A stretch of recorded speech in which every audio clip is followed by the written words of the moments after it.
उपशहर प्रमुख प्रवीणभाऊ राऊत यांनी शिवसेना बीजेपी मध्ये असंख्य कार्यकर्त्यांसोबत प्रवेश केला.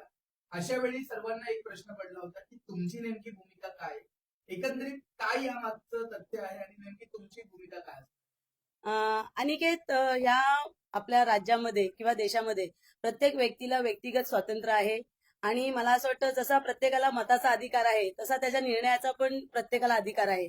तर बीजेपी मध्ये जाण्याचा निर्णय हा प्रवीण राऊत यांचा व्यक्तिगत निर्णय होता. त्याच्यामध्ये माझी कुठलीही भूमिका त्या निर्णयामध्ये नव्हती.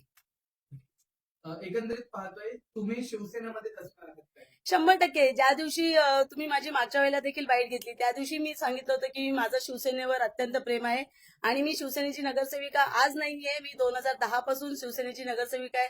2008 सालापासून मी शिवसेनेचं काम करत आलेली आहे. 2008 साली मी शिवसेना शहराची महिला उपशहर प्रमुख म्हणून होते. 2010 साली मी शिवसेनेची नगरसेविका झाले.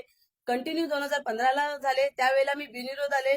पुन्हा माझ्या वार्डातील लोकांनी माझ्यावर विश्वास ठेवला आणि मला पुन्हा एकदा 2025ला देखील बिनविरोध दिलं. 2010 ते 2025 या संपूर्ण कालावधीमध्ये मी केवळ शिवसेने पक्षाचं आणि शिवसेनेचं काम करत आलेली आहे. नक्कीच. अशा वेळी असा प्रश्न पडतो की येणाऱ्या काळामध्ये आपली भूमिका तर तुम्ही सांगितलेलीच आहे. कुठेतरी शिवसेना कमकुवत झाली का? कारण एक मोठं वलय राऊत कुटुंबाचं होतं, एक मोठं वलय प्रवीण भाऊंचं होतं, एक मोठी जनता आज आपण त्यांच्या सोबत पाहिली. कुठेतरी शिवसेना कमी पडणार की काय? आता शिवसेना कुठे कमी पडेल किंवा शिवसेनाचं कुठेतरी खंडर होतंय याचा अभ्यास शिवसेनेचे जे काही सगळे या बदलापूर शहरामध्ये कार्यकारिणी आहे त्यांनी करावा. आणि मला असं वाटतं की चांगल्या प्रकारचे प्रवीण भाऊ राऊतवर प्रेम करणारे लोक हे फक्त वार्डात नसून संपूर्ण बदलापूर शहरात आणि आजूबाजूला आहेत. आज त्यांनी जो प्रवेश केला त्या प्रवेशाला तुम्ही सगळ्यांनी बघितलं असेल की त्यांच्यावर जी प्रेम करणारी मंडळी होती ती त्यांच्या सोबत गेली. हा त्यांचा सर्वस्वी पर्सनल निर्णय होता.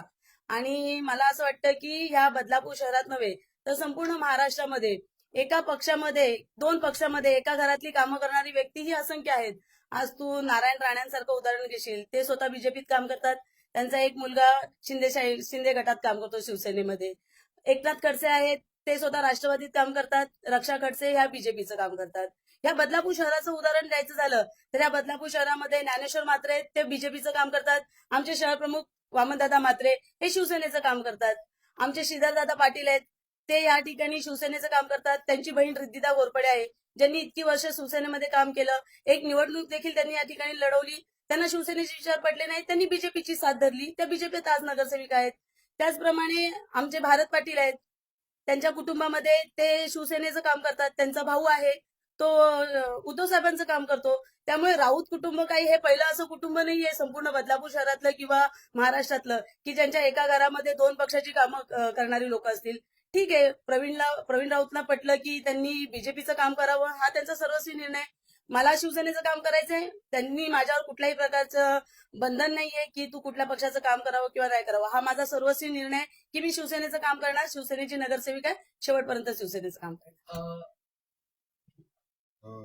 आरोप करण्यात येतोय की प्रवीण राऊत शिवसेनेच्या विरोधात काम करत होते. या आरोपांकडे कसं पाहता? बघा, आरोप करणाऱ्यांचं मी डायरेक्ट नाव घेईन की तुकाराम म्हात्रे यांनी या ठिकाणी फेसबुकवर एक कमेंट्स केली की प्रवीण राऊत हे पहिल्यापासून बीजेपीच्या ह्याच्यामध्ये होते, बीजेपीचं काम करत होते. तर मी तुकाराम दादांना डायरेक्ट सांगेन की मला पक्षनिष्ठा कोणी तुम्ही शिकू नका आणि पक्षाचं काम कोणी कुठल्या पद्धतीने करायचं हेही तुम्ही मला सांगू नका. ज्या वेळेला शिवसेना बीजेपीची युती होती त्यावेळेला ह्या निवडणुकीमध्ये, आमदारकीच्या निवडणुकीमध्ये तुम्ही राष्ट्रवादीचे तुतारीचे पट्टे गळ्यात घातले. तुम्ही शिवसेनेचे नगरसेवक असून तुम्ही राष्ट्रवादीच्या तुतारीचे पॅम्पलेट वाटले, तुम्ही रॅल्या काढल्या. त्या ठिकाणीच तुमची निष्ठा किती आहे आणि तुमचं पक्षावर किती प्रेम आहे हे दिसतं. आम्ही या ठिकाणी ज्या वेळेला बीजेपीचं काम केलं त्यावेळेला माननीय आमचे नेते एकनाथजी शिंदे साहेब यांचा पर्सनल फोन प्रवीण राऊत यांना या ठिकाणी आला होता आणि त्यांनी त्यांना स्पष्ट सांगितलं होतं की तुम्हाला युतीच्या माध्यमातून जे या ठिकाणी बीजेपीला सीट गेलेली आहे, आमदार किसन कथोरे साहेबांचं तुम्हाला काम करायचंय. प्रामाणिकपणे त्याही वेळेला शिवसेनेचंच काम केलं, युतीचं काम केलं. आजही मी शिवसेनेची नगरसेविका म्हणून शिवसेनेचंच काम करणार आणि शेवटपर्यंत शिवसेनेचं काम करत. वेगवेगळ्या पक्षातले आता पदाधिकारी एकाच कुटुंबात असणारे, त्याचा परिणाम काही वैयक्तिक जीवनावरती होईल? नाही वैयक्तिक जीवनावर माझा काही परिणाम होणार नाही. मी तुम्हाला सांगितलं, मी 2008 सालापासून शिवसेनेचं काम करते. त्याही वेळेला प्रवीणकडे कुठलंही पद नव्हतं, कुठल्याही पक्षाचं पद नव्हतं. ते फक्त बॅकग्राऊंडला काम करत होते. आज मी नगरसेविका आहे, माझ्या जाऊबाई नगरसेविका आहेत, आमची दीपालीताई नगरसेविका आहे, इव्हन वामनदादा म्हात्रे या प्रभागामध्ये नगरसेवक आहेत.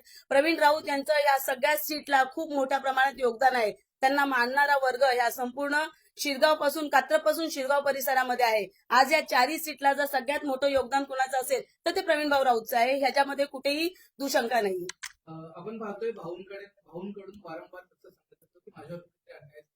परंतु 3 सीट देण्यात आली होती असं देखील म्हणण्यात येते. त्यामुळे खरंच अन्याय झाला होता. हे बघा 3 सीट देण्यात आल्या आहेत. 3 सीट काय आम्हाला पहिल्यांदा दिल्या नाहीत. मी काय पहिल्यांदा निवडणुकीला सामोरी गेलेली नाहीये. मी 2008 सालापासून काम करते. 2010 पासून शिवसेनेचे नगरसेवक या ठिकाणी मी आणि माझ्या जाऊबाई निवडून येतोय. त्यांनी फक्त एकच तिकीट आम्हाला एक्स्ट्रा दिलं. काय 3 तिकीट एक्स्ट्रा दिलेली नाहीयेत. प्रस्थापित नगरसेविका मी 15 वर्षांपासून या ठिकाणी काम करते. त्यामुळे माझं तिकीट कापणं हे त्यांच्या कुणाच्याही शक्य नव्हतं. बदलापूरमध्ये अनेक अशा अफवा उठत आहेत की तुमचा देखील कल हा भाजपाकडे आहे आता, त्याबद्दल काय बोलाल? बघा मी तुम्हाला वारंवार सांगते, आजही सांगितलं, त्या दिवशी सांगितलं, ज्या दिवशी तुम्ही मला प्रश्न विचारलात. मी तुम्हाला सांगितलं मी शिवसेनेवर प्रेम करणारी आहे. ज्या वेळेला शिवसेनेच्या माध्यमातून जर एखादा चुकीचा निर्णय होत असेल तर त्याला विरोध करणार. मी त्या दिवशी सांगितलं, मी आजही सांगते, मी उद्याही सांगणार. मी शिवसेनेचं काम करते, शिवसेनेचं काम करत राहणार. पण जर एखादा चुकीचा निर्णय यांच्या माध्यमातून होत असेल तर मी आजही विरोध करेन आणि उद्याही विरोध करेन.